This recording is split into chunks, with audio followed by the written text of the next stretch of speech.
There was a time when Brazilian Jiu Jitsu felt underground, gritty, mysterious, a little dangerous. You either stumbled into it or got invited. It had that secret fight club energy, tight circles, quiet killers, and weird moves no one had ever heard of, but that were almost guaranteed to work in a street fight. Now, your dentist trains. Every suburban dad is rolling, and we've all seen the memes to prove it. Somewhere right now, a blue belt is filming a YouTube breakdown of a sweep they hit once in the hopes of becoming a BJJ influencer.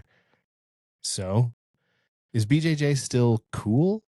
Has it gone from raw to routine? From cult classic to suburban spin class with chokes? Worse yet, is it becoming karate? And more importantly, does cool even matter? If the art still works and the right gym still exists. Let's dig in. All right. This is the Black and Blue podcast. Myself, Travis, the black belt, Canadian tree stump, Emmett. We are back. This is episode 18. And yeah, we're going to dig into it. We're going to dig into a few different subjects around this. And yeah, we'll just jump right into it. There's a bunch of things that we're going to talk about probably throughout the episode that have been happening in like all of jiu-jitsu. We'll get you. Don't worry. Don't worry. I know exactly what you want to jump. I can feel your energy. This is emanating. This is like boom, you want to jump into the Moneyberg or whatever his name is, right? What a douchebag. Oh my god. Yeah. His face on his own logo. Yeah. Yeah. Yeah. He's the worst.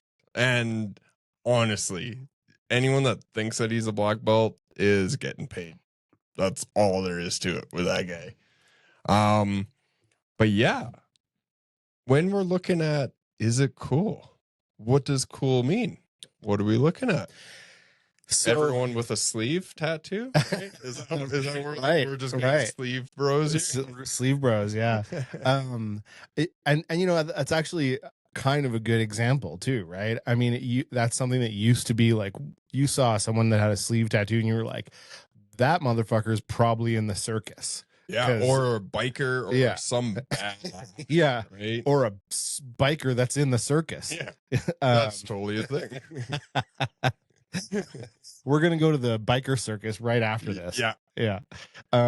On that point, though, that sphere where it's like the dirt bikes that rip around in a sphere. Totally, dude, that's the craziest shit I've ever seen. I love that. That is still underground. Yeah. That's one of those things that you are pretty damn cool. You're cool, and you're always probably going to be cool because no one else is going to learn how to do that.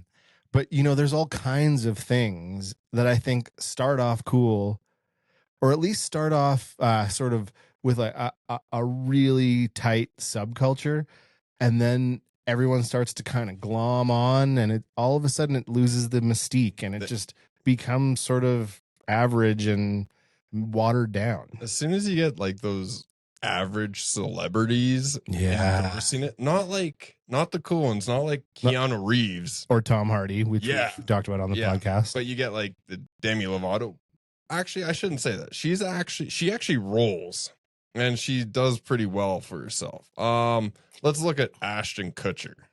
When you get that guy, you're just like, oh yeah, really? Like that's what we're going into. Yeah, like you know that's when your underground has went. Yeah, it's out the window. Yeah. And I mean, I guess you can't blame the guy for wanting to get into it. No, it's awesome, and it's a great way to keep in shape. It's a great way to like have mental clarity. You learn how to defend yourself. When you tie your brown belt improperly and it looks like a piece of shit, you're like, oh, okay. Yeah. Are you in it? That's why I just go no-gi. Yeah. I can't handle the embarrassment of not knowing how to tie my belt properly. I knew it. But yeah, so like what made it cool to begin with was it. So, you know, it kind of popped onto the scene with the UFC, and then all of a sudden people were like, a few people, because it was passed around on VHS, and it was like a few people that you maybe heard of, and it was like if you were already into martial arts and kind of like in that zone in your life, you might be interested in watching it. And then you're like, whoa, what is that? And then you would have to like order shit from online, or not online. Like, It wasn't. No, it was like through magazines. Yeah, it was through You magazines. had to order through magazines, or you saw like this one random advertisement if you had cable or something like that. Yeah. It was very, very interesting. And like there's a cool time where it was like WWF and UFC, because Ken Shamrock came from the UFC, and he was like in UFC 3 or something like that. Yeah. And then he came over to WWF, and he's the world's most dangerous man. And he had like the gloves, and you're like, what is this? Yeah. And that's how a lot of people actually kind of got introduced to it. Yeah. And I was like, oh. And then some people were like, well, WWE is fake and this is real, so this is the stuff. And then other people were like, no, WWF's real for me. Yeah. So you got a lot of like crossover there, and that was like that underground. Oh yeah, you like WWF? Nerd. I'm a UFC, and like I actually trained to like choke people out. And I remember like, because like I trained like a little bit a long time ago, right? The armbar machine. The armbar machine, yeah. And like I remember just being like, with the little bit of knowledge I had, just being like, dude, I'm gonna mess someone up. And I did. Yeah. But like nowadays you would have to be a lot more careful. And I'm not saying I did, like I went around doing that. It just happened once, right? Just shouldering people as you're walking down Vancouver. You're just like, what's this, buddy?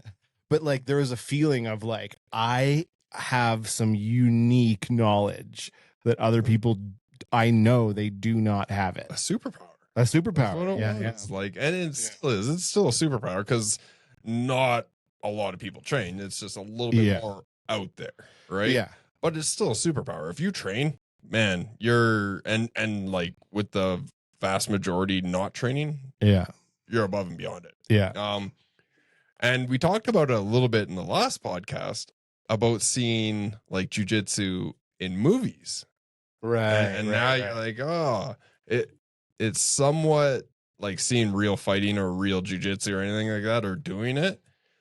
You're like, you watch an old movie and you're like, oh, that wouldn't work. It takes some of that magic away, in a sense. But I think like one thing, kind of hopping around here a little bit, but one thing is that I really saw jiu-jitsu in its early form as combat effectiveness, and a big turn that it's taken over the last 25 years or whatever is that now it's comp.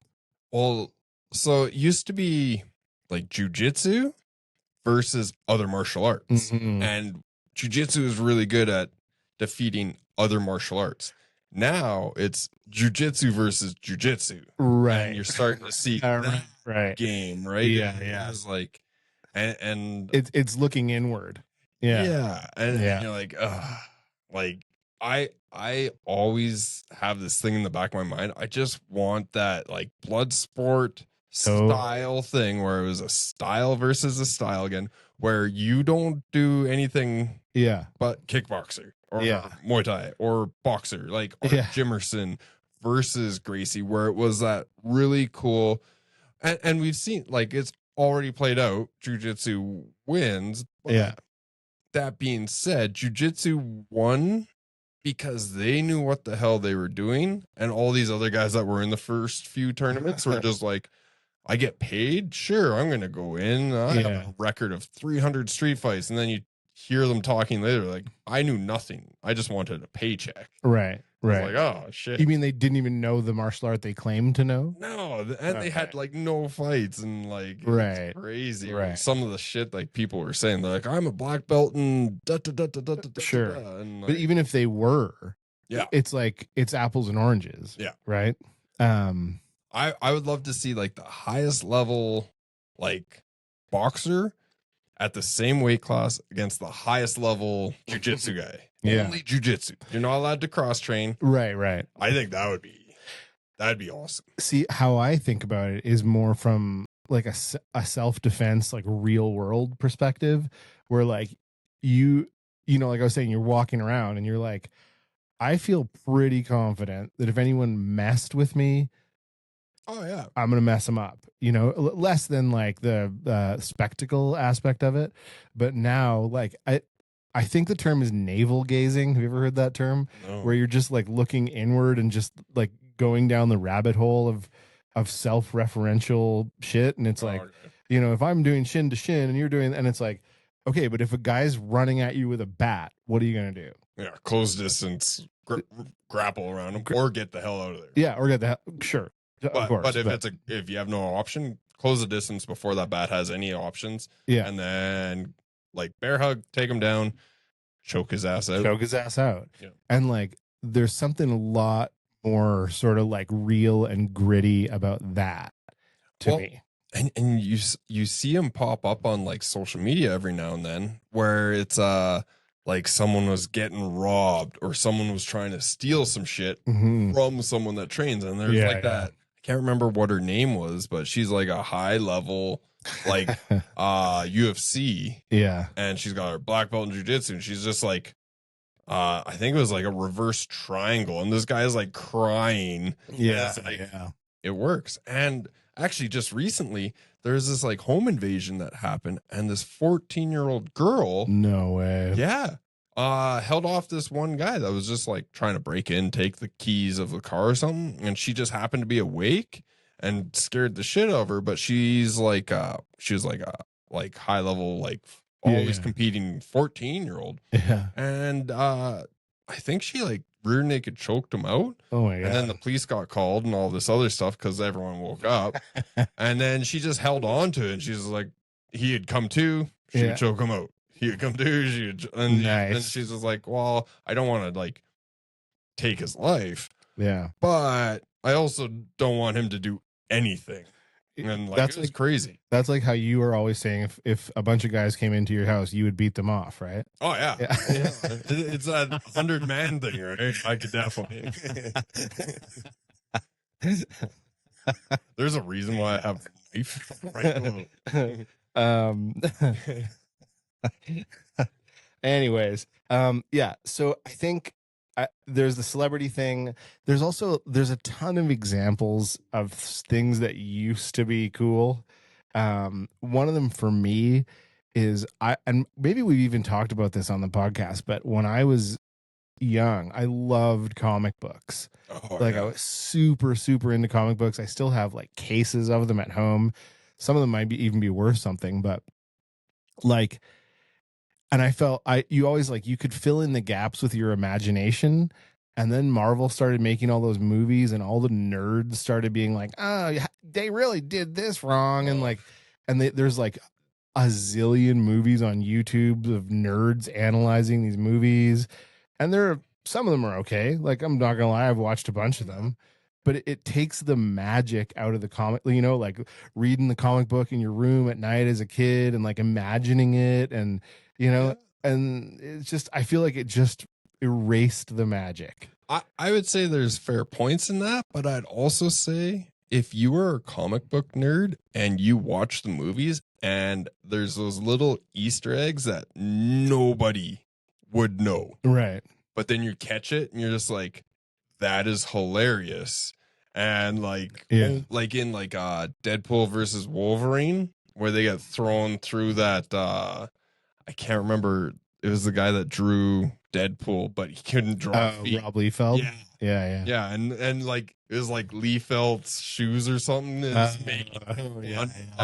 he couldn't draw feet. Right. And like, if you read the comic books, that's hilarious. Yeah. Whereas if you didn't, you're like, oh, you just got thrown through a building or whatever. Yeah. Right. But yeah, and yeah, the overanalyzing and nerd kind of like going, no, that's not how it is. Like, hey, just take it as its own form of entertainment. Sure. I still read like one of my favorite series for comic books was Michael Bendis's run on the Ultimates. Oh, so it was like, never heard of that. It was almost a reimagining of like the Avengers and stuff like that. Okay. And it is so well done. Oh, really? Yeah. Michael something Bendis. I can't remember why. There's a little thing in there. Okay. Yeah. Awesome. I read the first two, and then the third one got another guy to do it, and I was like, eh. But the first two, awesome. And like I still read comic books because, well, I enjoy them, but I do understand Yeah.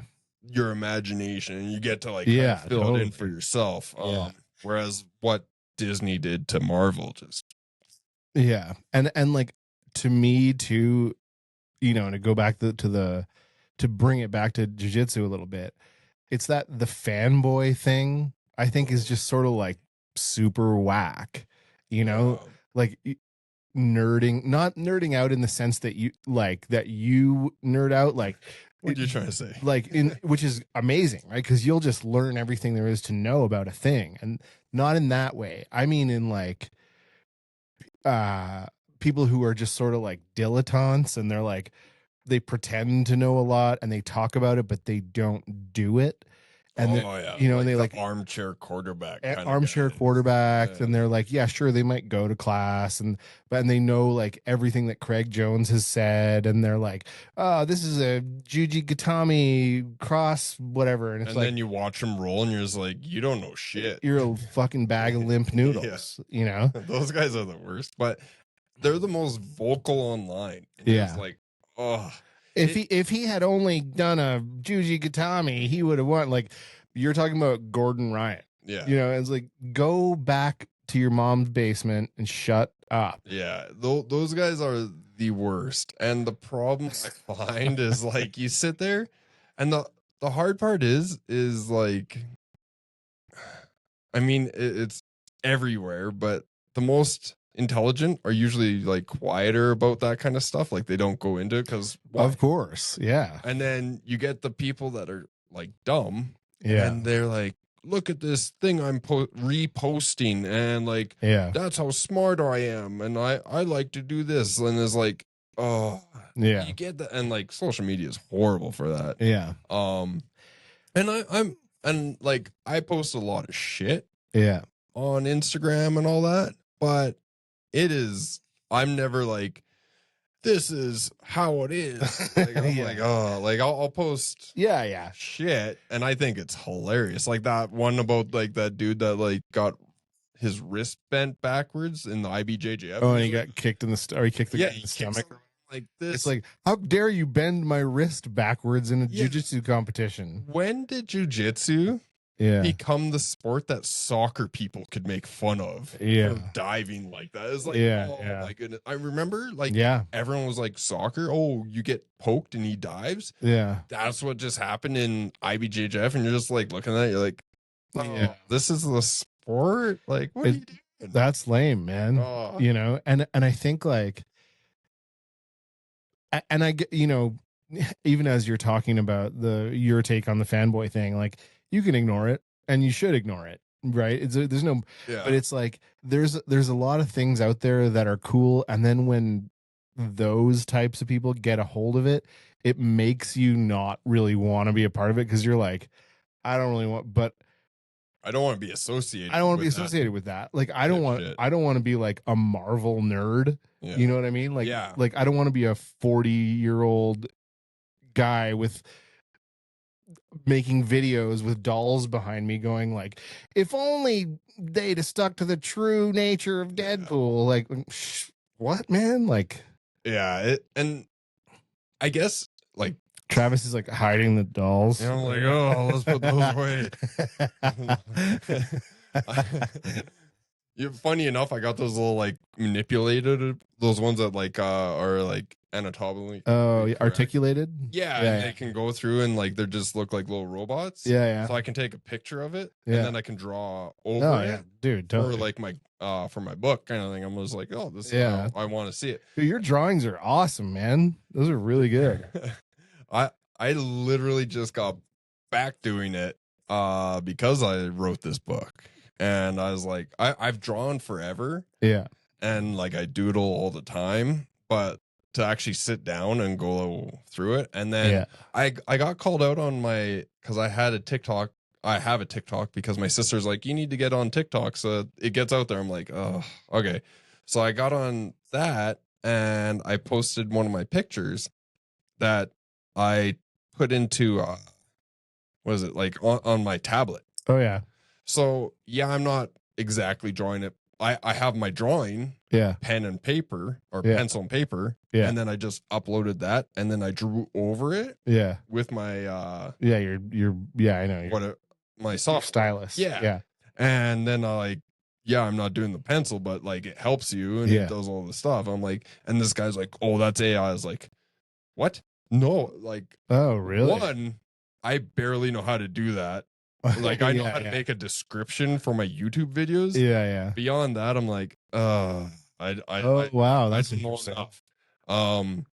But yeah, he was like, this is AI. I was like, here's the original picture. Oh, And really? then here's the tablet I use, and here's like this. Did he comment again? No, he deleted his comment. Oh, I was even like, better. Yeah. I was like, okay, Yeah. I guess. That was AI. Yeah. And I mean, usually I would just be like, meh. But I was like, look one post Yeah, before you commented that, and you'll see. yeah. This is similar quality and stuff. No, you'll see my original drawing got it. when I was like 20. Right. So no I have way. been writing this book for like over 20 years. Oh, amazing, man. And now I finally put, and sorry, this is like, Well. everyone's like, this is boring, but like I wrote this book and I've been writing, and the way that I write is in like giant paragraph form. Okay. So when someone's talking, it's all in paragraphs. Okay. And I'm like, I'm putting it into this book form, and I'm like, Cool. ooh, okay, I'm gonna have to change a lot. And that has been one of the like biggest things ever, is just like writing how I usually write in my head in like giant paragraph form Yeah. to like book Right. form, to have like Oh, wow. take a block of writing Yeah. and condense it into wow. what actually matters about what they're saying, rather than being like having this long of conversation and being like, jokes on you kind of thing. Like, like you have to like take it down and cut it. It's crazy. I love it. You're sculpting it into something that people can digest. Yeah. Super interesting way, like super interesting. And I have so much more respect for people that have like started writing. Yeah. I was like writing this forever, and like I have all the characters for probably like 20 books. Like I have like, it's crazy amounts of information that I have written across multiple journals. I guess when you don't sleep, you can do that kind of stuff. So And like I used to play a lot of like role-playing games. So, okay. Like Dungeons and Dragons, Rifts, all this other shit. Yeah. And I used to just read those books. Not shocked by that. I don't think anyone is. I don't think anyone is. Maybe I'll watch my tone around nerds. How about that? That's really cool though, man. It will be releasing this year. Nice. That's amazing. Yeah. I need an editor. Okay. Well, I don't know. I could always take a quick look at it for you, but oh yeah, I'll give it to you. You can read it all as long as I get an Amazon review out of it. Sounds good. So I don't know where that came from. I apologize. No, it's all good. I mean, I think it helps to draw a distinction again, like between what I'm talking about. I'm not talking about the people who dive deep into things and like are just super into it. I'm talking about those hangers on that are just sort of like, they make it their whole personality, but they don't have a depth of knowledge about it, you know? And like a few other things that have kind of, I think, just to like create some more context, I think a few things that have followed a similar path. One that I thought about is breakdancing. So like that whole like breakdancing and like even like graffiti subcultures. Like I remember that shit being so cool when I was a kid and being like, wow, those guys are like, that's awesome. Yeah. And like now it's that Australian chick in the Olympics, like flailing around, and it's in the Olympics, and it's like, I think as soon as anything hits the Olympics, it gets lame. Like snowboarding. Yeah. Snowboarding was that niche thing that nobody ever did. Like, and you got ridiculed, and you were like that outlaw on the hill. You were an outlaw. Right? You're literally an outlaw. Like you're not allowed to bring that on the mountain. Yeah, there's actually still some hills that have no snowboard. Yeah. Right? And but now, like, once it hit the Olympics, like Ross Rubiliati or whatever in 96, and like when he took and all that other stuff, and you're just like, I don't know why I know his name. Like, that's crazy. I drew him way back when. Yeah. That was an art project. That's why I know him. Sorry, I'm just like recollecting why. But like snowboarding and graffiti, breakdancing. Gio Martinez and Boogeyman, like the brothers, they're breakdancers. Oh, really? Yeah, that's like, cool. Nice. Kind of like that cool nitty underground breakdancing. Yeah, like, yeah. You would have like battles. Yeah, yeah, totally. And then you see like you all have to wear the same suit, and you all have to wear. This. It's like, oh, it's like it's just watered down bullshit. Yeah. You know, it's brutal. And there's a lot of watered down bullshit jiu-jitsu stuff out there. IBJJF at the top of the pile now. Yeah. I think they're quickly falling. Yeah. You just keep seeing these things and you're just like, oh, you're not doing too well. Another one is punk. Like, punk used to be like this shit which was like bloody and violent and like had like a real like at least the punk that I know of, like, was super, like, it had a message of like anti-racism and like it was like hardcore underground shit. And then, like, you know, in the 90s or whatever it was, you had that retro punk shit, like, and you see people what are they called, like, I can't, you know, those that new punk shit. It was like new age punk. Yeah, and it's like teenagers crying about lost love, and it's like, this is not the same thing. Like, but you it's get the just emo kind of coming in. Yeah. One of the, like that, you get like Rage Against the Machine. Yeah.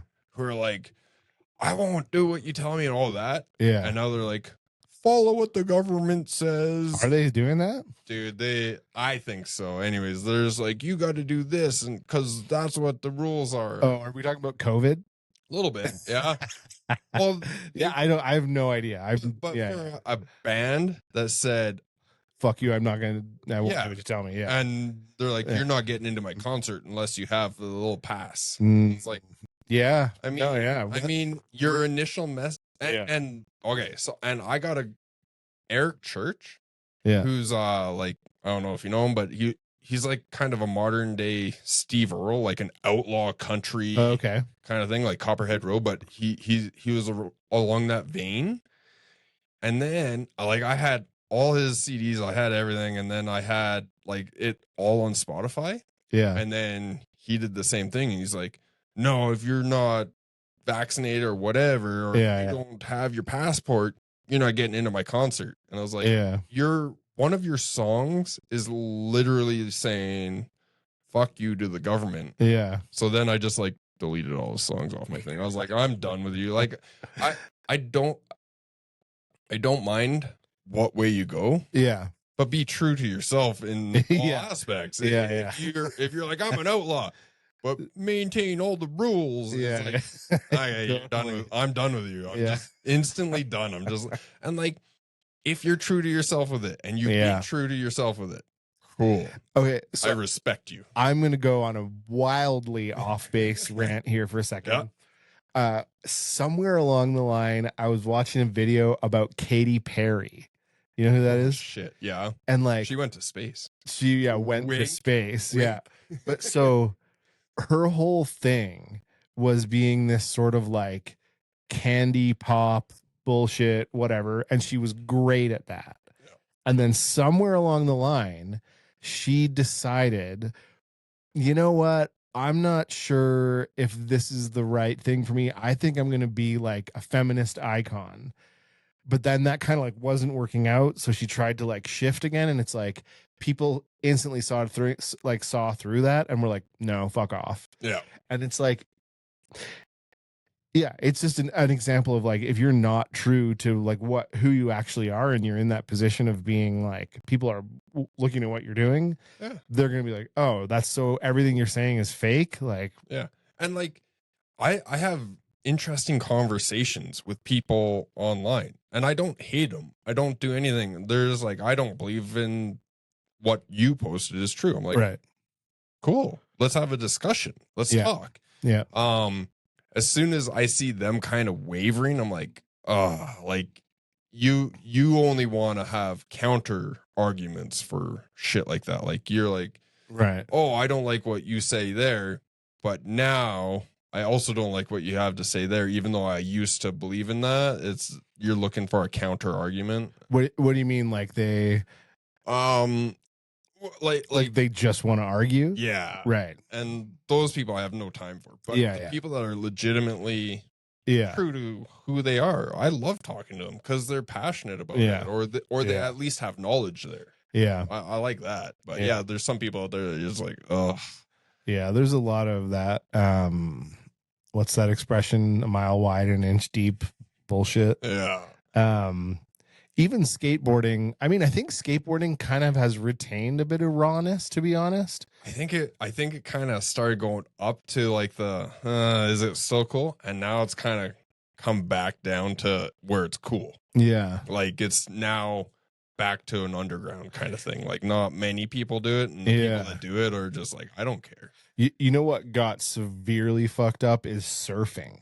Oh, it's just like it used to be this thing where, and I wasn't even, I mean, I guess it kind of was in the early days when I was doing it. It was still pretty like not everyone was doing it, and we were going to places where there'd be no one out and stuff. And now it's just like you try to surf anywhere in the world, and there is 400 people in the water.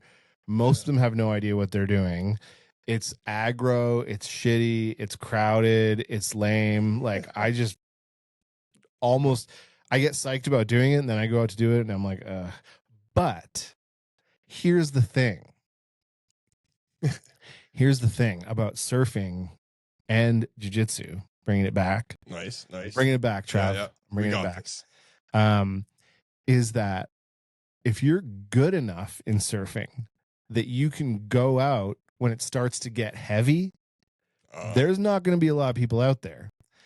And if you're the kind of person who has stuck it out and learned jiu-jitsu, and you're going to the right gym, and you're with the right people, and you have the right mindset, and you're doing your thing, and you're ignoring all that bullshit, who gives a fuck? Totally.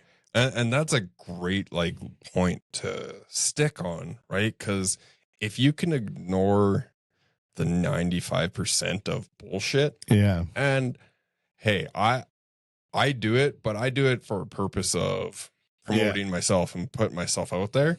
But I still have like all that free shit on YouTube. Like I have all that technique. I want to put that out there. I still compete all the time. I try to compete as much as possible. Yeah. And you want that out of, if that's what you want to get better at, and that's your nerd kind of thing, that's what you should be doing. You should be putting your time towards it, whether it's competing or not. Yeah. You can be we've talked about it before, the Matt Savage that's never competed. Like that's a goal that you could have. Totally.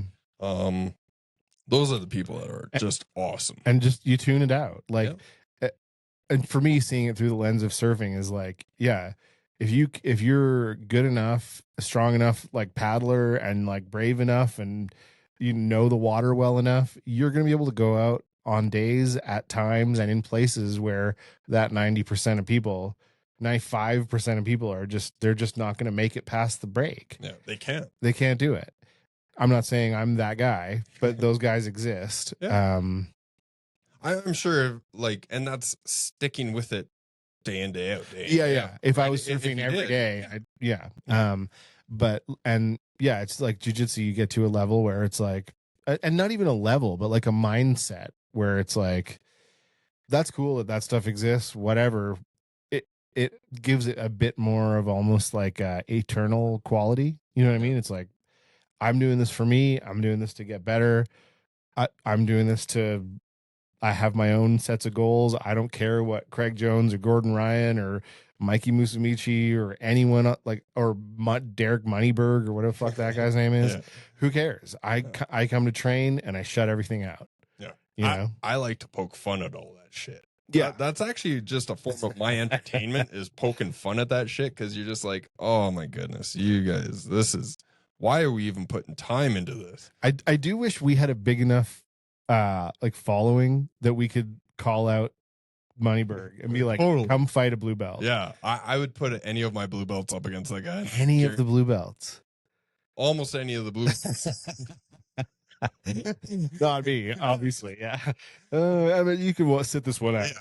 But I'd put up a good blue belt against Yeah, them, yeah. and I guarantee my blue belt would wreck them. Yeah, And yeah. like, you go to a comp club that's like exceptional. Look at like 10th Planet Calgary.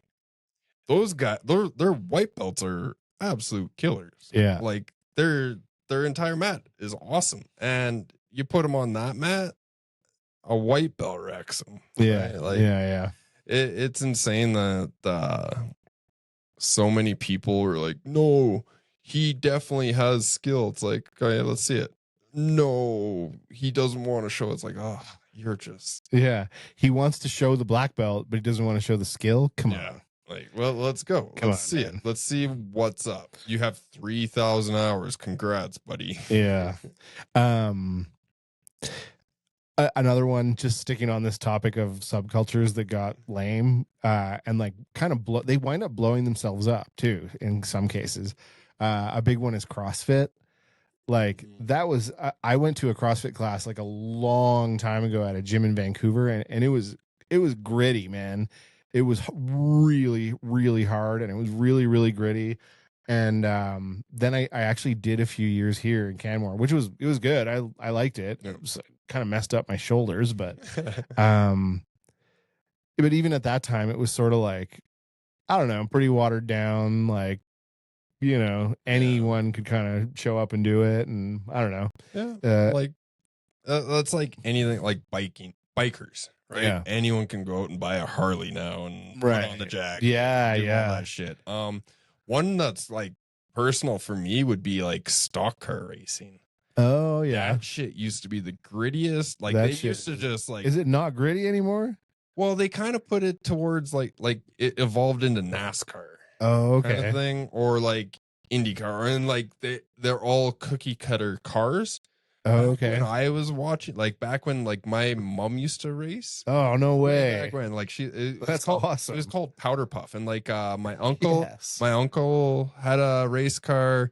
My grandpa, or my my grandpa on my dad's side, he had a race car, and like the old open wheel, like looked like a hot dog kind of car. Yes. He raced that kind of car. That's awesome. And it was really cool. And then like you get into stock cars, and you just like grabbed a car that was like off the lot, Yeah. and you raced, like you altered it a little bit to race on the dirt. Yeah, right? yeah. And that was the cool one, where like they would smash into each, they'd be like, and there'd be fist fights in the pits and stuff like that. Yeah. And now everything is like this cookie cutter. Yeah, yeah. Everyone has the same thing. Even in NASCAR, you can't alter much without them being like, that's against the rules. And you're like, what are we playing at here? Like, are we just like racing around in a circle to like get sponsors and all that? Like back in the day, you just had your car that your car. Yeah. And like you put a number on it. Totally, man. And there was like rules. The rules were the car can't be green, because that's an unfair advantage, because it's lucky. You can't have like the number 13. That's awesome. Because that's an unfair advantage. Yeah, yeah. Obviously. Yeah, totally. Yeah. I love that. That's just physics. Yeah. Totally. Yeah. But like that's the cool shit in my mind. Yeah. And then you get to like NASCAR, and you're like, oh, everything is the exact same. It's a cookie cutter, blah, blah, blah, blah, blah. Like rally racing now is the thing that I like. Like out of racing, like rally cars, where it's like you just pick a Toyota, Subaru, something. Oh yeah. Oh, rally car racing. Yeah. Of course. Yeah. And you just go. Right? Yeah. That's the nice. For me, that shit's hardcore, man. Dude. That shit, did you see that thing? There was maybe like a month ago or so. It was one in Europe, and just like straight crashed into a house, and the whole house came down. I bet the guys are okay. Probably. Those cars, like I've seen them go off hills. Yeah. Roll. And the guys are just like, and the one guy keeps his notebook in his hands, and he's like, at the end when they come to, or like finally stop, and it's like, probably 20 rolls. He's like, took a wrong turn. That's awesome. I was like, that's racing to me. Like, I like that. When it becomes all this like cookie cutter bullshit, I'm just like, like Gracie Baja, you're just like, it's like so cookie cutter, like jujitsu. You're just like, come on, like, and you can see it.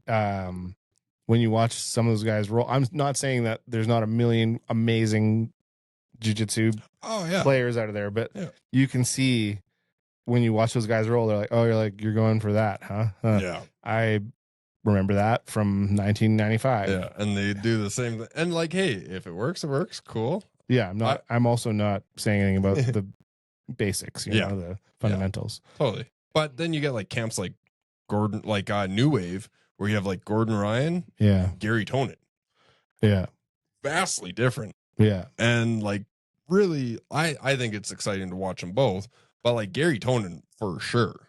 Yeah. Like he's just got this crazy style, and they're two very, very different people on the mats. Yeah, yeah. But it's in the same camp. So those are or like B team or anything like that you're seeing all these like cool things come out of, but it's not cookie cutter. No, it's not cookie cutter. But speaking of racing, this is like easily 20 years ago, if not a bit longer. I went with my dad to a demolition derby. That shit was awesome, man. Dude, that's a goal in life to hit up one of those. Yeah.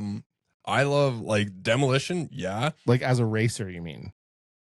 I would love to race an old stock car. I think that would be. I did race a mini sprint car around on the dirt track. So it's like a sprint car. That's the big wing one that has the big wing, odd size. Oh, okay. On a dirt track, right? They have like the big ass tire, and their tires are actually asymmetrical on the rear. Oh, so because they're just in a big oval. Yeah, right? yeah. Yeah, but I would love to drive a stock car demo derby, man.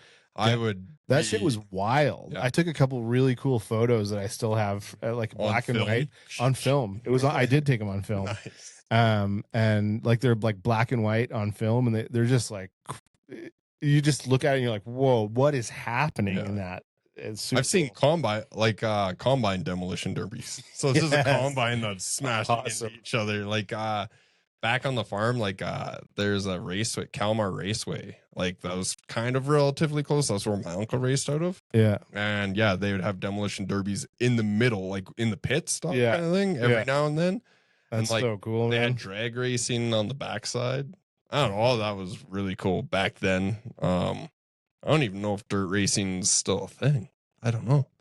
But that whole cookie cutter thing of, you know, I don't know how many gyms there are in Calgary, but there's got to be 30. Oh, at least. Is there at least 30? Yeah, that's wild. It has exploded. When I first started, there was like maybe 5 or 6. Yeah. Like there wasn't any, and there wasn't anyone really like at a level to what I mean by at a level is everyone thinks that you need to be like at least a black or a brown belt or a black belt to coach. Right? I definitely did not take that route, but at that time there wasn't that many. Yeah. Like you had Champions Creed, JR, 101 might have been there. Man, there wasn't many. Yeah. It's crazy how much it's exploded since then. And, you know, speaking of CrossFit too, like I think a lot of people look at it as like a fitness thing. Like, I'm going to go get in shape and do BJJ. I don't know. Do you think that's true? We've had a few people that have come into like jiu-jitsu to get into shape. Yeah. Just because they must have heard it on like Joe Rogan or something. Well, I've been here for 3 years and I'm still not in shape. So I know. What the hell, dude? Well, you got a piss poor instructor. That's true. You got to talk to that guy. That's true. Yeah. Oh man, but you do get those people, and the cool thing is to see them go from huffing and puffing, and like dying within like 30 seconds, to being able to last like several rolls. Like we talked about with John a little bit, and he was like, man, it's crazy. Like when he first started, he was heaving, like he was like sucking air, and now he can roll like that. So that roll that we were talking about just before we started the podcast, where I was talking about that roll, that guy just was like, I gotta stop, I'm too tired. And I was just like, okay, no problem. It's all good. That being said, we are at elevation. People that come here, they don't understand. That's true. We had Rob Bernacki come up for that. And he's on Vancouver Island. Yeah. like sea level. Yeah. And he came up here and he's like, I don't get it. I'm like, we're at elevation. He's like, oh. Yeah. And I was like, and That's then true. he's like, so then, but the cool thing with him is he's intelligent enough to go, oh, I have to adjust Yeah. what I do. Totally. And then he was fine. And it was like, yeah, as soon as he understood, like, Yeah. yeah, we're at elevation. It might not seem like it because there's still mountains that are much higher than us, Yeah. but we're at elevation and you see it Yeah. all the time. Oh, for sure. Yeah. Do you think that the explosion of like many gyms, all the online stuff, has it detracted from the tight knit brotherhood kind of aspect a little bit? A little bit.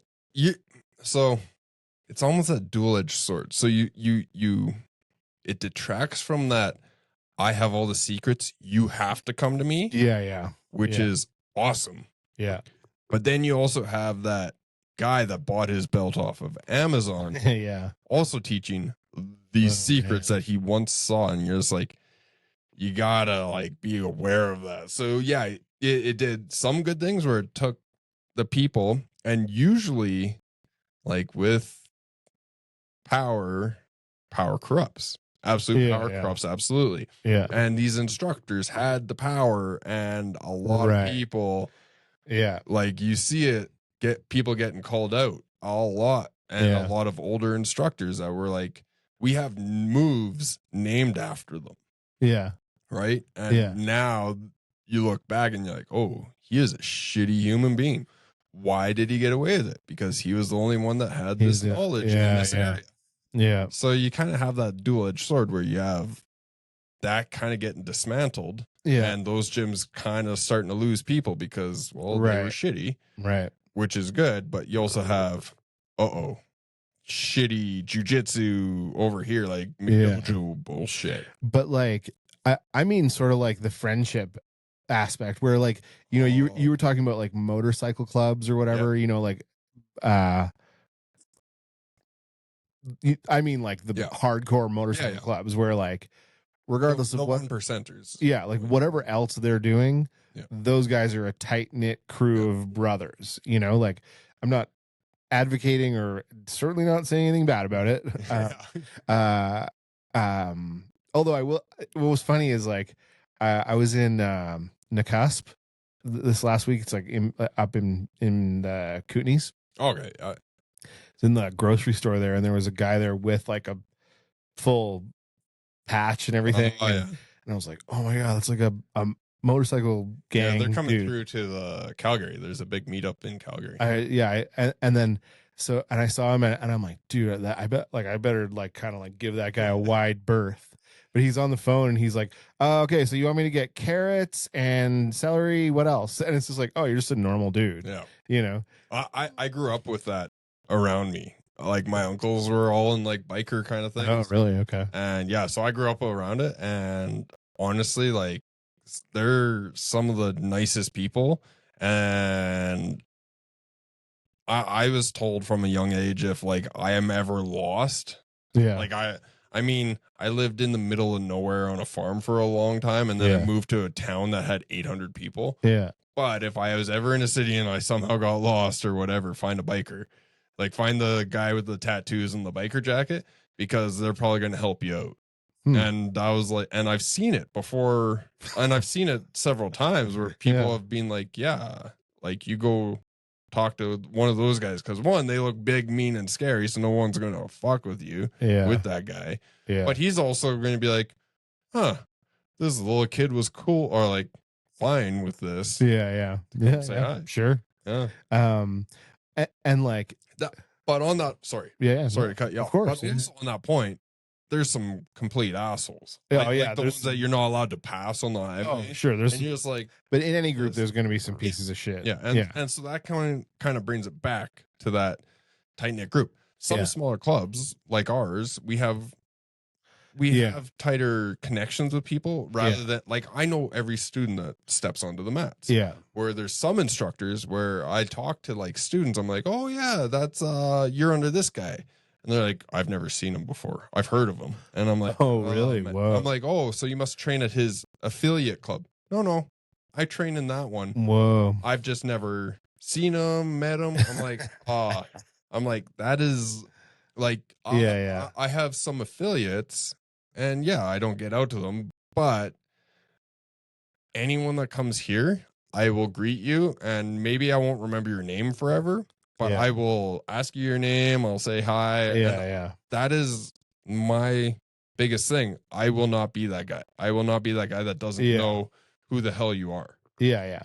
I'm always going to be like, if I see you in the grocery store, I'm like, oh, hey, I can't remember your name, but Yeah. you trained. Sure.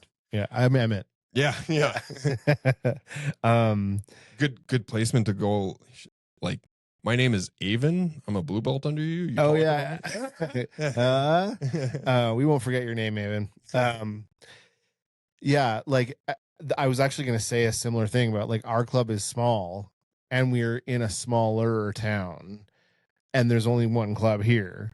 So it's like, yeah, people come and go, whatever, but like there's kind of, generally speaking, there's a core group of people that like, I don't know, there's at least 6 or 8, 10 people here that like, if I was in a jam, I'd send them a text and I'd be like, oh yeah, I'll come help you out. Oh yeah. You know? Yeah. And I think that's the cool thing.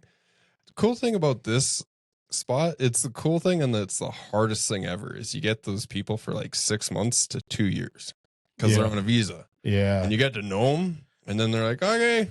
Yeah. See ya. I'm like, oh. I'm going to go start my own club. Yeah. Hey, if people do that, I'm 100% behind you, but it just sucks to have that personal relationship with people and then they take off. Yeah.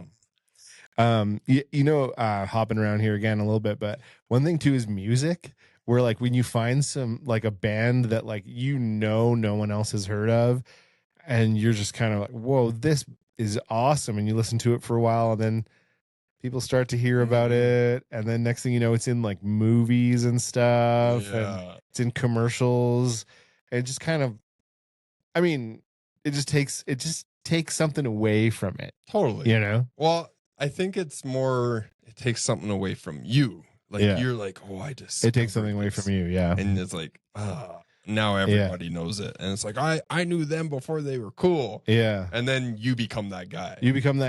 And you're like, yeah. And like, I have a major music nerd friend. Oh yeah. And we went out to I went out to a local band. Their name's Rude, REWD. Oh, okay. Rose is one of the singers. She plays instruments. Oh, okay. Yeah. Oh, really? No. Yeah. So I went out and listened to that, and I was like, damn, this is awesome. I really like this. They do a cover of like Kid Cudi in like their own little fashion. Cool, man. Like, this is awesome. The coolest shit ever. And then I was like, I know exactly who will like this. And I brought my nerd friend, and he's like, they're playing this. I was like, I don't know what that is. I just like the music. Yeah. I have no idea what you're talking about. And then he like nerds out on stuff. But yeah, that's way beyond the point. But yeah, he's like, they're playing. I can't remember. Yeah. I don't know music enough, but yeah. Like, and then he was like, this is awesome. I was like, I knew that you would like this. I knew that you would appreciate. Yeah, that's cool. And then, like they'll become popular, and, oh yeah. And it's like idiots on the internet are talking about them, and you're like, yeah, totally. Yeah. That's exactly how it goes down. Yeah. But I mean, I guess it does speak to the fact that there's something there that people appreciate, you know? So what about my intro comment? Like, is it becoming what karate was in the late 80s, where it's like everyone does karate, everyone owns a gym, they're giving away belts? I think in some ways it's getting there, but also we have some people that are aware of what happened to karate and are trying to fight against that. How do they do that? By keeping true to one themselves. Two, I would say, rather than going for the money, which a lot of karate clubs did, they're like, oh, man, I could get 100 students and not know any of their names, but who cares? They're all paying. And keep it a community. Yeah. Something tight knit. right? Yeah. We're doing an in-house youth tournament. Yeah. I'm not going to get that many. I'm definitely in the negative for like, cause I had to buy the medals and all this other stuff. Yeah. But you know what? I'm building a community. Yeah. I want to build something for these kids. I want to build something so that everyone sees and they can like show off and all this other stuff. And they can actually learn these skills rather than where you see a lot of like bigger clubs or there's like no money. Yeah. We're a business. And yeah, I get it. Business. Yeah. Is You gotta one feed your family. Yeah. But I think that there's like a duality and you have to have a good community and a good club and that will bring business in. Yeah. And if you get too big for your britches, well, Yeah. damn, I feel old by saying that. Oh, man. too big for your Yeah, britches. man. I know that my wife is going to bug me about that one. I say the oldest shit apparently. And she's like, you're really old. Like when someone like when I can't hear something and I go, pardon me. And nobody really says that. Oh, really? They go, huh? Ah. Yeah. What? Yeah. What did you say? Rather than pardon me. But I used to get like slapped upside the head if I was like, huh? Oh yeah, totally. Yeah. What are you saying? I'm like, my daughter, she had a daycare provider, whatever you call that, who was a much older lady, and she would make all the kids answer yes, yes or no, not yeah, not huh. I think that's good. And so still Rosie will be like Rosie, and she's like yes, and it instantly makes a kid who does that sound 1,000 times smarter than every other kid. Totally. It's amazing what language posture and confidence. Posture. I'm like, yeah. It's because my mic keeps falling, and I'm like, I keep kind of adjusting, and now I'm just like, I don't know, I'll just fall with it. I'll just sink into the chair. I too have excuses. Fine, I'll sit up straight. Yeah, my brother used to do this thing where he would like deliberately, right? He'd ask you a question. So let's say I was asking you, hey Travis, and like go to answer me, right? Like I'll say, hey Travis, what are some steps that someone should take if they want to get from blue to purple? Well, if you want, and then you do it again, and you go, huh? Yeah. Until you caught on, and you'd be like, dude, stop doing that. You're like, I had an older brother, and I had people that tried to do that, and as soon as they said huh, but I knew, like I'm really good at reading people. I would look at them, I'd be like, cool, and then I would just walk away, or I would just ignore them. And then the more that you ignore them, the more that they get kind of pissed off. Yeah. And I have a very good way. Like I can tune out anything. Oh yeah. I just go into my mind and I'll just be like researching some shit in my mind. And like I can like replay shit, and then they get mad, and I'm like, oh, I don't care about you. Yeah. But yeah, I know exactly what that tool is. Yeah, it's fun. Yeah. But yeah, I do think some jiu-jitsu clubs are going the way of karate. Yeah. It's just as soon as anything starts to grow that big, you start getting these cookie cutter ones that just like pop up everywhere. Yeah. And yeah, the system just can't handle the overload, and then we're going to see a crash, and then we're going to see, well, we'll probably see a crash. Yeah. I'm not going to say we're definitely going to see it, but we're probably going to see a crash in a bunch of them. A bunch of schools going out of business, or and then it's like, well, is that what happened to karate? Like all of a sudden, like it must have just all of a sudden gone out of vogue and not been cool anymore, right? Well, yeah, and then only the hardcores are left. Well, also you get the people that like if you start with kids, right? And if you don't know the kid's name, does the kid still want to be there? The kid's name is the most important part of any of their identity. It's their one thing that is theirs. And if you don't know that kid's name, they're probably gone, or they're not going to want to go back. And then you're like, when you were smaller, you knew everyone's name. Yeah. Then once you grow, you don't know their names, and you're just like, hey, you. And then they're like, I don't want to go back to karate. I don't want to go back to jiu-jitsu. Yeah. And I'm sorry to cut you off, but I've mentioned it, I think, at least once on the podcast, how I signed up and left because of COVID, and then I was just kind of like, oh, that's too bad. And then I never I want to say like categorically I knew that it wasn't about money. That a couple times you called me just being like, "Hey man, just wondering if you're thinking about coming back. It was cool having you here." Yeah. And it was like, "Yeah, I actually should go back." And like, and I don't know what makes me do that. I just like see someone that I knew that it was helping, Yeah. or like I knew that it would help, or they fit or whatever. Yeah, and I was like, I want that guy back, right? And that's like, that guy'd be a good podcast host. I was like, now I have to spend years upon years building him up to blue belt so we have a cool name. Damn it. Oh, this is going to be a lot of hard work for very, very little payoff. With our tens of viewers. Yeah. Life-changing money rolling in from the Black and Blue podcast. Man.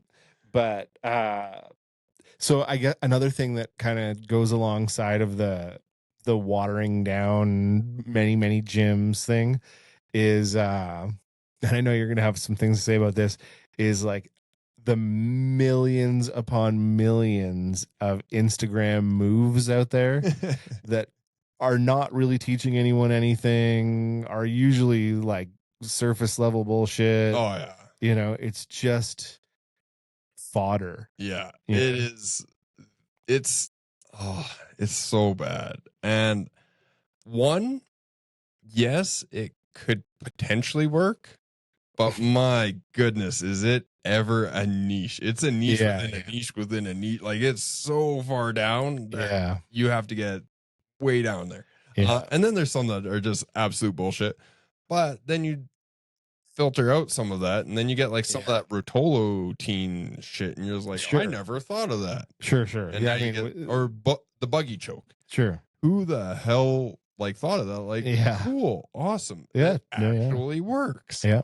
But then you get like other bullshit, and you're just like, and I get questions all the time. Like, I get a crazy amount of messages of being like, do you think that this would work? And I'm like, I mean, we can try it. And if it works, cool. If it doesn't, well, no, it doesn't. And yeah, Instagram is amazing for the amount of bullshit. Yeah. On everything, but since I'm mostly in jiu-jitsu, there's an amazing amount of bullshit techniques. Yeah. And it's great to see like you see like the Krav Maga or the Sistema kind of bullshit, and you're just like, well, at least my shit works. Is Krav Maga bullshit? A lot of it. Is it? Yeah. Like you get some of that like the military trained stuff. Yeah. But that is like hit him in the nuts, smack him with your rifle butt or whatever you have, or roll. Yeah. It's basically like be as nasty as you possibly can. Gouge his eyes out. Where you get this other Krav Maga stuff, and you're like, okay, you're gonna wear all this padding, and 5 of us are just gonna beat you, and you're gonna get out, and like they magically get. And you're like, man, I love watching those. The McDojo, that guy, the McDojo guy. Yeah. It's so, and man, he also points out some pretty hardcore shit in the MMA community too. I love it. He's excellent at being like, no, we need to be better as a community. Yeah, that is bullshit. That is like sexual assault. That is, and I'm like, good. And like I have like an open communication with him. I'm like, oh really? Yeah, like I wanted him to promote my leg lock instructional. Yeah. But I'm sure that he's so damn busy that it's yeah. But he's a cool guy though. Yeah, and like I love that he calls out stuff like that. Like he has a legit mission to kind of clean up the community. Yeah, and like there's that one Zuma down, and I mean I'm just gonna call them out on this Zuma down in Victoria. I think it's Victoria or Vancouver. Is Zuma? It's Zuma Martial Arts. What's Zuma? I don't know. They did jiu-jitsu and stuff. Oh, okay. So that's just the name of it. Yeah. Because isn't there like a Zumba? With Zumba. That's like a fitness thing, right? Yeah. This is just they're called Zuma martial arts. Yeah, ZUMA. Okay. And they just got called out for a bunch of like sexual harassment and a whole bunch of things, and like a ton of people are like, yeah, that's why your business is suffering, because everyone's leaving because of this and this and this. Damn. And I can't remember her name, but it was a girl on Instagram is like posting all this stuff. I'm like, good, Yeah. keep doing this. You're gonna. And Yeah. I was like, here's the thing: you're gonna receive a lot of flack, but you're doing the community a good thing by calling this shit out and being like, that is not right. Yeah. I Totally. love it. I love And seeing. did she get a lot of flack? I don't know. I haven't. Yeah. Like It's a leap. I get that. yeah. Yeah. I would assume, just knowing how much shit I get in for when like I call out stuff like that, Yeah. and how much flack I get. She's got significantly more followers because, well, Yeah. girl in jiu-jitsu generally has like a crazy following. Yeah. I'm sure that she's going to be getting a bunch of like bro dudes that are like, Yeah. well, that's just this. And it's like, no, shut up. Yeah. That's a shitty part of this community, and that needs to be called Yeah. out. Yeah. And she did it right by that. Yeah. Wow. You know, so that sucks for them, but it's good for the community. What do you think of that beer? Okay, so we got the non-alcoholic Jelly King dry hopped sour. And you know what? Bellwoods Brewery. Bellwoods Brewery. Is this Yeah. Canadian? Yeah, so they're located in the Trinity Bellwoods area of Toronto at the end of Queen Street. Oh, dirty Toronto beer? I've tried 3 or 4 of these now. And I really like them. Honestly, it's actually really good. I actually really like it. I don't like Toronto, but I've never been there. I just don't like the hockey team. I used to live in that neighborhood, and my aunt still lives right on the Trinity Bellwoods Park Just there. another reason not to like Toronto is Emmett was there. not Emmett's aunt. I'm sure Emmett's aunt is a nice. Toronto used to be cool until Emmett found it. That's why Toronto hasn't won a Stanley Cup in what, 80 years? Yeah, I probably ruined it. No, this one's actually really good. I mean, they should probably sponsor us. Probably. Right? Yeah, I'll keep drinking it. Yeah, yeah. So. Bellwoods Brewery. Yeah. I'm gonna make a little thing. I'm gonna tag them on Instagram, and then they're gonna be like, "Hey, here's some free stuff." Right? Yeah, that's how it works. If they even give us like one or 2 free beers a week, that would be amazing. Damn, I'd be cool with that. We'd be rolling in it. We're the lamest. Like, just give us a T-shirt. What about 50% off beer, non-alcoholic beer? They're like, best we can do is 10. Take it. Yes. Winning. That would be the biggest sponsorship we've had so far. So that is very true. Yeah. That's very true. So, you know, one thing, and I'm going to call myself out here. I'm going to include myself in one of the things that, you know, is kind of an indicator of the fact that jiu-jitsu is declining in coolness is the suburban dad stuff, where it's like every suburban dad is doing jiu-jitsu as a hobby. And like, yeah, you see the memes about that too, right? Dude, like, you see them all over. There is a distinction though.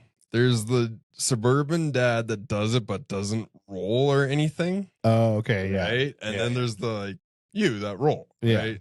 And I'll give you props. You actually roll, and you roll as much as you can. Yeah. That's awesome. Thank you. But you see like the guy that's like, no, I can't get a little cut on my face because I have to go be a lawyer or some like whatever they do. I don't know what it is, but you see a lot of not rolling. Yeah. Oh, do you see that here? No. Yeah, not here. Yeah. No, here we're in a bubble. Yeah, yeah. We're in a we've talked about it, but we're in a fitness bubble. Yeah. Like that 80-year-old that just runs by you and you're just like, yeah, how are you running faster? There's a lot of hardcore people here. Yeah. And like everyone that trains, unless they're injured, pretty much rolls afterwards. And it's like the 110-pound people all the way up to the 250, and everyone rolls, and it's pretty good. Yeah. But then again, I think that's because we're in like a bubble of weird people that are fit, and they're cool with like doing that. They're cool with like doing scrambles up mountains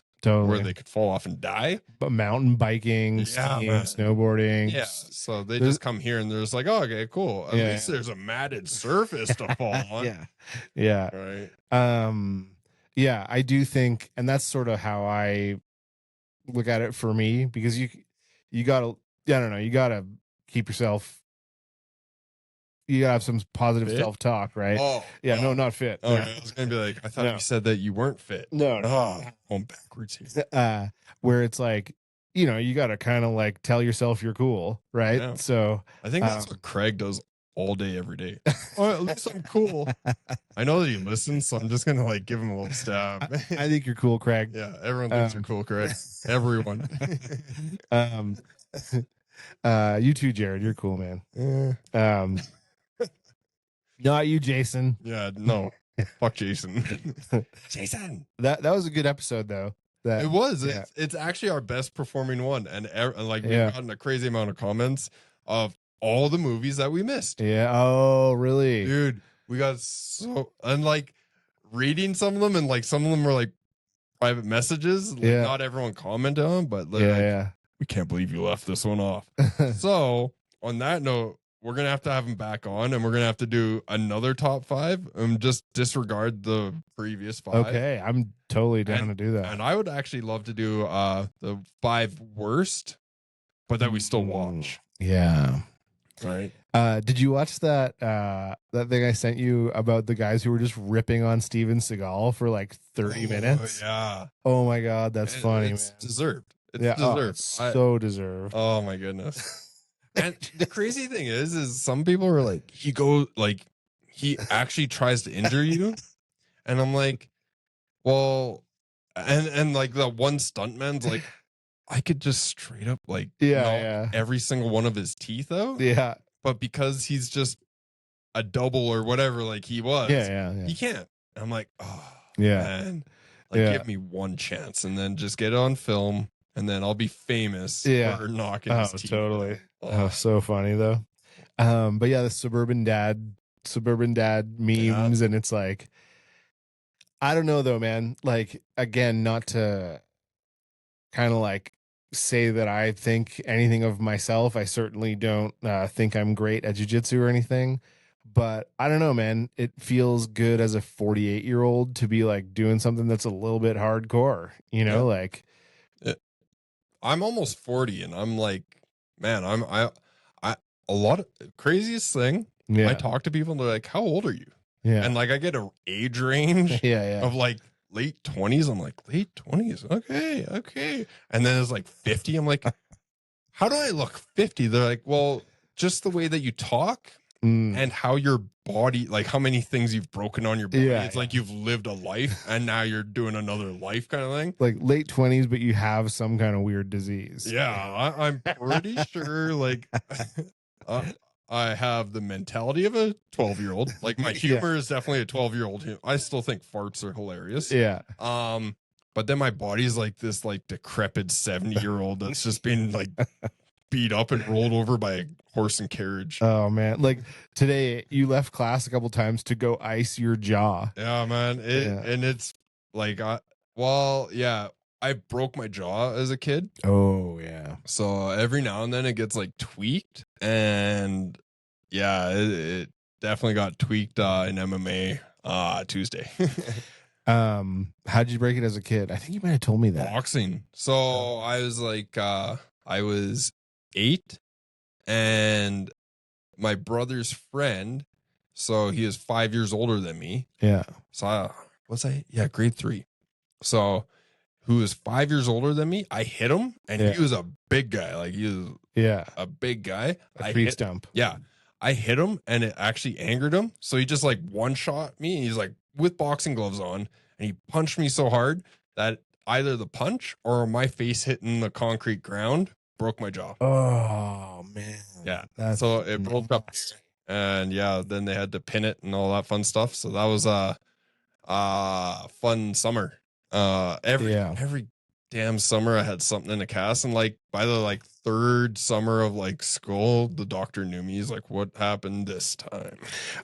By the way, I'm threading this through, even though there's almost no thread here. I'm gonna hold you to showing the car to Sawyer because he asked me about it. Oh yeah. He out of the blue the other day. He was like, when is your friend gonna show me his car? And I was like, just ripped apart the front end to take the engine out. But I'm gonna give me a week, because I am I'm the steering column. Yeah. So I'm connecting it to the tires now. Nice. So there'll be something for him to do. Oh yeah, there. cool. So, and see how it's connected. That'd be amazing. So we'll do it then. Um, unprompted by me. That remember we talked about it Yeah. 6 months ago or something, oh, yeah. and unprompted by me, he was like, "When's Travis going to show me that car?" I'm like, "Okay, he remembers shit." So All right. Yeah. Fair enough. Yeah. Fair enough. Let's get it done. So I think the way I want to start to close out our conversation, I'm not ending Fine, I'll leave the Emmett show. not ending the podcast just yet, but does it matter if it's cool? You know, does it matter to you? Does it matter in general? To me personally, I don't care. No, I don't care about much. I'm Yeah. very apathetic to a whole bunch of shit. Yeah. And like if people don't think it's cool, you do you. Yeah. And that phrase alone drives my wife crazy, by the way. You do you. Yeah. Apparently it's rude. All I say it as like, oh, you don't want it? You do your thing. Yeah. Like why? How is it rude? I don't know. Oh. I'm gonna catch flack for it though. Okay. Yeah. Well, not flack. She's actually really nice about, but she's like, you know how we have to talk about like some things you do are rude Yeah. because you don't understand this part of like Okay. humans. Yeah. You do you can sound rude to some people. Hmm. I'm like, well, I mean, all I'm saying is if you don't want to do what we're doing, You do you. go do you. Do whatever the hell you want. Like we have one life on this like crazy journey in what is between no time on earth to maybe 100. Yeah. Right. And 100. Not if you're Hulk Hogan. Yeah, dude. 71. Hulkamania has not run wild today. No.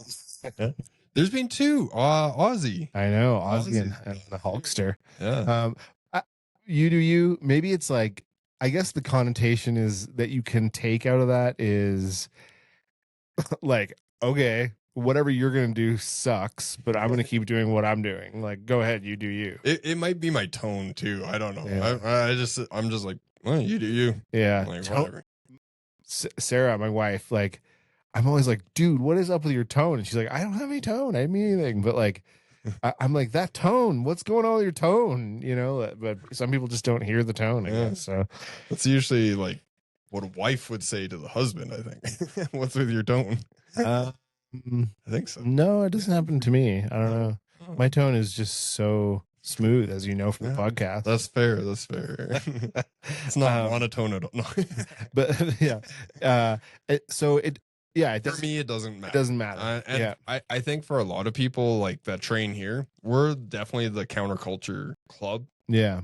And that's either cool or not cool. And not in a forced way. It's just because, you know, that's the culture here is just, it's kind of you do you. Yeah. And honestly, if I tried to force it, like, and I know I'm shitting on Gracie Baja, but they're one of the more prominent ones where they're all in like the same color gi. You all bow to like this dude, this picture. You tie your belt facing the wall. All this other like stuff. I'm 100% not that. Yeah. And if I tried to be that, I guarantee you members would just leave. Oh, totally. Because they would see that it's not me, right? Yeah. There's some people like Danny loved like kind of like you like that little bit of traditional stuff, right? Yeah. And that's part of it. It's just not part of who I am. If you want to do it, that's awesome. Yeah. Have your and I don't think you're not into that. I think you are in your own way because it's already part of your this is my take on it. It's part of, I think things like respect, integrity, I think that's just basic humans though. I would say I show everyone respect until they don't show respect, and if you don't show me respect, done. Right? Yeah. I don't need to keep doing it unless like there's something there, but I think that's just everyday stuff. Like, and then in the club, like if you don't respect me, I'm just not going to give you time. Yeah. Right. And most people like that don't stick around. Still, you know, I think you the way I see you, you read all those books like the Five Rings and all that, and I know that must formulate some element of your personality. You run a martial arts gym. Yeah, Like that's fair. I think you're probably shaped by it more than you even really think. Like, yeah, you don't care about the, you know, The ghost, the ghost that's in here. I'm trying to think of a less lame sounding word than like accoutrement. I don't even know what the hell that means. Like the bells and whistles, like Just like the accoutrement. what you talking about? A cooch? You gotta bring that down a level here. I know. Like Sophisticated. the bells and whistles, like bow to the dead guy. Vow to the dead, like, and I don't care about that either. But I like that it's a set of circumstances, it's a context in which there's a certain amount of respect that needs to be outwardly shown. That's fair. Yeah. Every time I go on the mat or leave the mat, I bow. Me too. I guess I don't expect anyone to do that. Right. And who that's fine. No. And you wouldn't, right? Yeah. But like I do that for me. It's like, why? Because it reminds me that this is a place that is different from out there. It's like I'm entering the dojo, the dragon. This is where I leave that behind and enter here, and there's a different set of rules in here, and it's a way to cross that barrier. Okay. I do it as a sign of respect to the place I train. Well, yeah, that's the baseline. Yeah, but there's another level to it, which is yeah. For me, it's just show respect to the place I train. Of course, and of course. I don't. I hate it when, like, not hate it, but I don't like the whole, like, when I visit other places, like, oh, you're a black belt, you're up here with me, like us, and I'm like, yeah, but you're the teacher and this is your school, right? But right. I have incorporated that a little bit, like when Annette travels out here, I'm like, well, show respect to like how long they've been in it, and I've brought that in. It takes a while for me to understand, but I'm just like, you know what? Yeah, you've been in the game a long time. You're awesome. Yeah. 100%. Yeah. And so, and by the way, the bowing thing, that's obviously the baseline reason why you bow, like to show respect to the place and the effort. I think, like even when you put all the money into this new gym, I texted you to say, thanks for doing that, because right. Cause it means a lot to the students. So that's, of course, the primary reason, but I think it's a way of symbolizing more than that to me.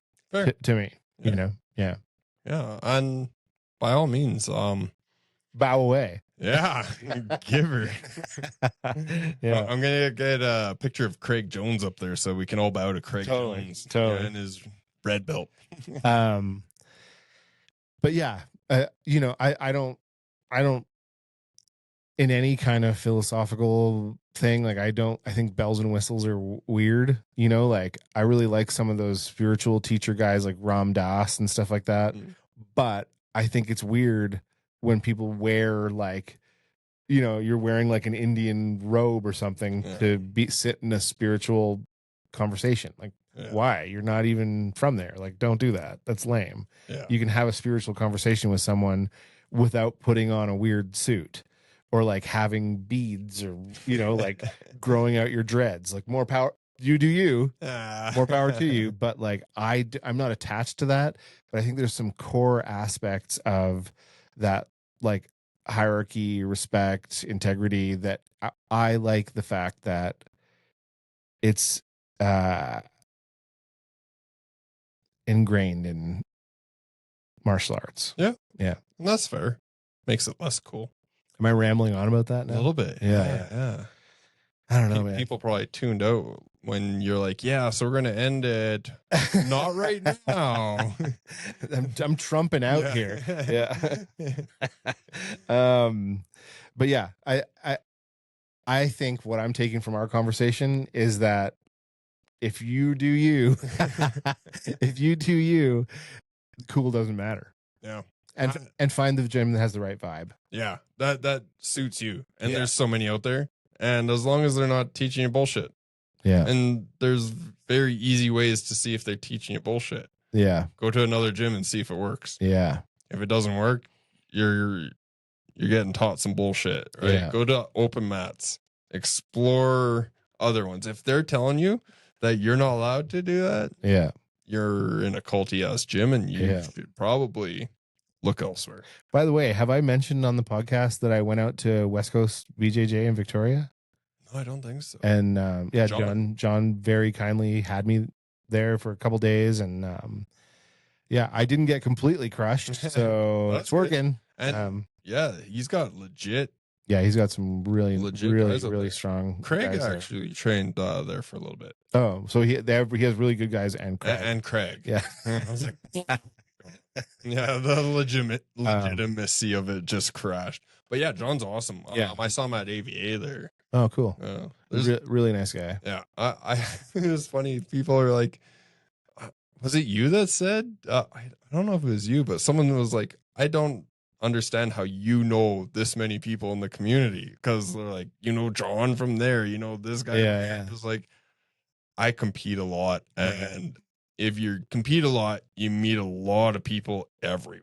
Yeah. And that's just probably how it happens. I'm also like in Alberta, maybe Western Canada, pretty prominent on Instagram, or not Instagram, on YouTube, definitely. But yeah. I mean, you've been at it for 15 years or something. Long enough for sure. Yeah. Yeah. You run in that circle long enough, you're gonna know a lot of people. Yeah. Yeah. A lot of people are gonna know you. That's the weirdest thing when you're walking around and people are like, oh, hey, Travis. I'm like, I don't know you. Yeah. And I know a lot of it. Like, faces are really good. And then I'm like, and they're like, oh yeah, no, I just watch you on YouTube. I'm like, oh, okay. Really? Yeah, Oh, wow. Thank goodness, because I don't remember meeting you. Yeah, man, that happens to me now, but just because I'm old. Oh, And people will be like, hey, man, hey, Emmett. And I'm always like, hey, man. I watched your podcast. Yeah. I love you. Yeah. Thanks for the hair. Okay, Carter, take it easy, man. Yeah. So I Steal the mustache shavings. yeah, I got rid of the mustache. I Now noticed. just have the goatee. Yeah. So I'm trying to figure out Should go what my flavor saver. Just no, my wife hates that. I had that when we first met, and I think she was like, I like this guy, but he's got this thing, and like, I don't know. The horrible facial hair. I've been through the whole gamut of it. So yep, been there. I'm trying to decide now that I'm like almost 50, I'm like trying to decide what my old man facial hair look is going to be. I think I'm kind of digging the Eddie Bravo, nice, thing here. So I'm just gonna keep a beard forever. Yeah. You just stick to what you know. It's good. Dude, I love it. I love my beard. I hated having to be clean shaven every single day. It drove me crazy. Well, the good thing is I think we're both still cool. Yeah, totally. We're probably the coolest podcasters probably in Canmore.